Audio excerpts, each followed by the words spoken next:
As I finished work and I came home, what got me thinking is the whole Trinity and everything, and how there's different like parts that we call aren't Christian, like for example Mormons and Jehovah's Witnesses, because there's some alteration with the Trinity and who Jesus actually is.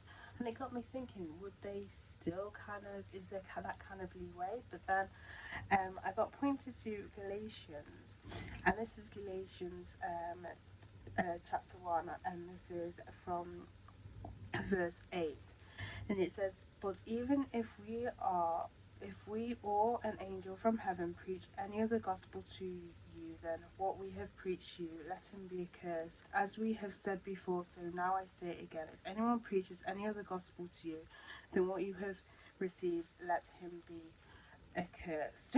In other words, the Trinity is the solid foundation to actually be saved.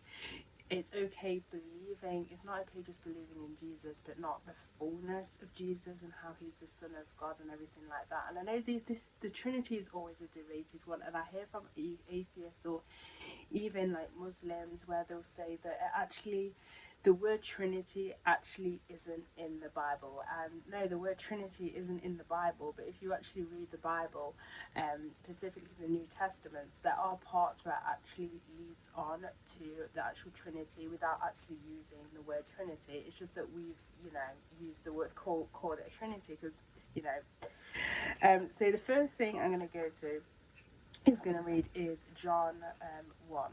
So I'm going to read from verse 1.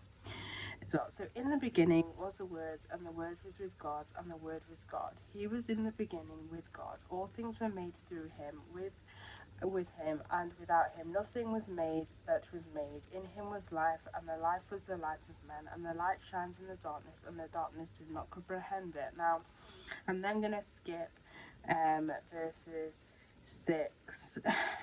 I'm going to skip verses 6, 7, 8, 9, just because that's on about John the John the Baptist. When I get to verse 10, so, not verse 10, we're going to get to verse 14, should I say. So, "And the Word became flesh and dwelt among us, and we beheld his glory, the glory as of only the only begotten of the Father, full of truth and grace." Now I'm going to stop there.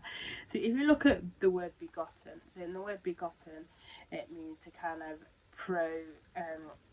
procreate. So basically, that Jesus is this person that we're talking about became flesh. The word that became flesh, that is God. That is literally God. And if you go at the beginning, it says, "In the beginning was the Word, and the Word was with God, and the Word was God." So the Word is God. God then made the Word into flesh, which became Jesus. And if you look at other translations, so the translation I'm reading from the New King James, but if you look at the NLT, it will replace the word begotten to son. So yes, it is in there.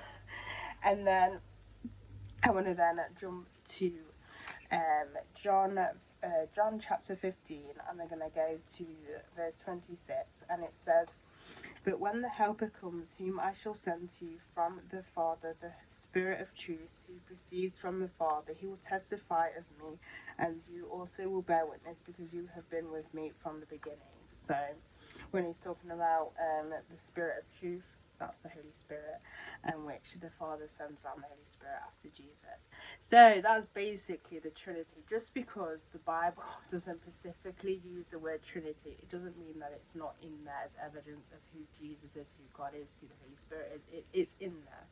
It's in there. And if you're somebody anyway who reads, who is a Christian, you will know the Bible is not like straightforward. It's not straightforward when you first dive into it. It's not straightforward. It does require, the Holy Spirit, but the Helper, to help you understand things. But as I said, it's not a straightforward thing. Jesus never talked straightforward, because he wanted us to think.